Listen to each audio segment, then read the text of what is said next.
सुप्रभात बच्चों। आज के ऑनलाइन क्लासेस में मैं अनामिका पांडे आप लोगों का स्वागत करती हूँ। आज हम व्याकरण संबोध के अंतर्गत निबंध लेखन का अध्ययन करेंगे।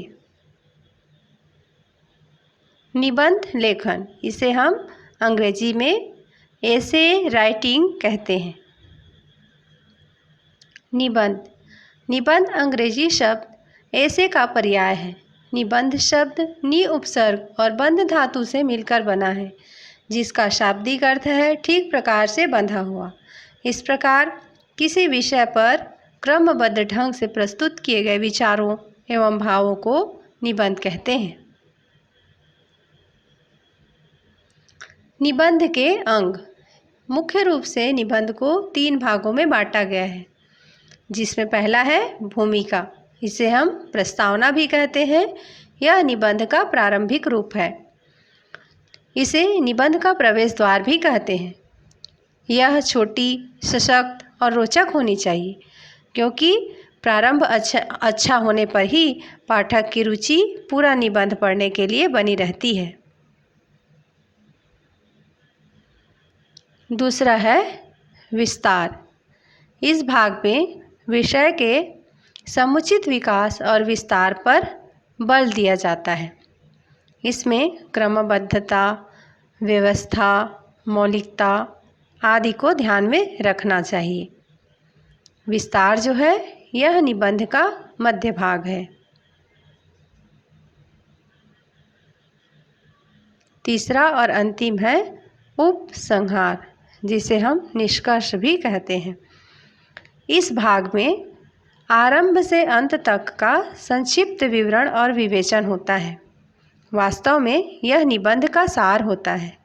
निबंध का अंत प्रभावशाली, संक्षिप्त और आकर्षक होना चाहिए। इसका हमें विशेष ध्यान रखना चाहिए।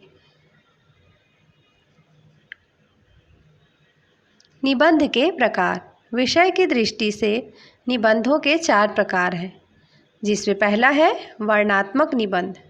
वर्णनात्मक निबंध के अंतर्गत त्योहारों, दृश्यों, स्थानों आदि का वर्णन होता है, जैसे कि ईद, होली, शरद ऋतु आदि। इस प्रकार के निबंध लेखन वर्णनात्मक निबंध के अंतर्गत आते हैं।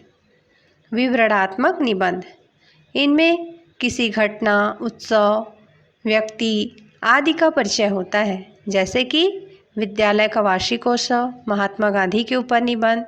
तो ऐसे निबंधों को हम विवरणात्मक निबंध कहते हैं। तीसरा है भावात्मक निबंध। इनमें भाव की प्रधानता होती है और जीवन मूल्य मुख्य होते हैं, जैसे परोपकार, दया धर्म का मूल है। इस प्रकार के जो निबंध होते हैं उसे हम भावात्मक निबंध कहते हैं। विचारात्मक निबंध, इनमें किसी समस्या का उल्लेख होता है जो समाज से जुड़ी हो, जैसे विज्ञान वरदान या अभिशाप, विज्ञान के लाभ हानि, दूरदर्शन का महत्व आदि। इस प्रकार के निबंध विचारात्मक निबंध के अंतर्गत रखे गए हैं।